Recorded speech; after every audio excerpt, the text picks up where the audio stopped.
جدوں بیت المقدس ہویا فتح، ایک ہفتہ لگیا وہ دی صفائی تے۔ نور الدین زنگی پہلے ہمس ممبر بنوا گئے سی، انہیں کہا میں دنیا تو چلا جاواں نا تے اے ممبر جدوں بیت المقدس فتح ہوئے تے پہلا جمعہ اے رکھ کے خطبہ پڑھنا ہے۔ صلاح الدین ایوبی نے فتح کر لیا، ممبر ہمس تو منگا لیا، بڑے اہتمام نہ تے بڑے سج دھج نہ ممبر فوج لین گئی، وہ ممبر لے آئے، پتہ نہیں کتنے سال لگے وہ ممبر بنان ہوتے، وہ ممبر بچ گیا۔ محی الدین بن زکینو صلاح الدین ایوبی حکم دیتا کہ آج خطبہ تسی دینا ہے۔ صلاح الدین ایوبی اپنی پوری سلطنت جو وڈے وڈے قاری منگائے جڑے سونیاں، اذان تے ویسی سونی ہوندی، مراد ہے کہ جنہاں دی آوازاں بڑیاں دھڑلے دیاں سن، انہاں کیا بھائی سارے بیت المقدس تے کونے کھڑے ہو کے اللہ اکبر اذانہ دیو۔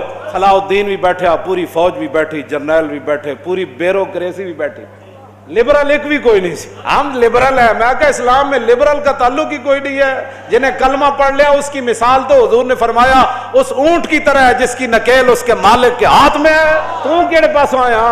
جس اٹھ دی نکیل نکلی ہوئے انہوں تو لوگ ڈنڈے مار مار کے سیدھا کر دے۔